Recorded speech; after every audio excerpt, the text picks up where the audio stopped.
রহমতুল্লাহ। এটি হচ্ছে বুড়িগঙ্গা নদী।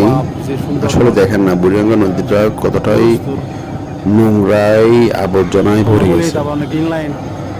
তবে দেখুন এখানে কত বড় বড় মাপের লঞ্চ গুলো চলাচল করতেছে।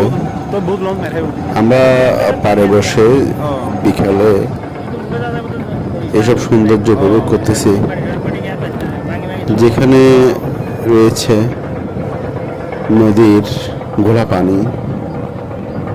এইগুলো আসলে সরকারি পক্ষ থেকে যদি পরিষ্কার করার কাজে এগিয়ে না যায় তাহলে আমরা কিছুই করতে পারি না। তবে আমরা এটা পারি, আমরা ব্যক্তিগতভাবে ময়লাগুলো যেখানে সেখানে না ফেলে নির্দিষ্ট জায়গায় ফেলা উচিত। দেখুন আমরা অনেক মানুষ বসে আছে দেখার জন্য।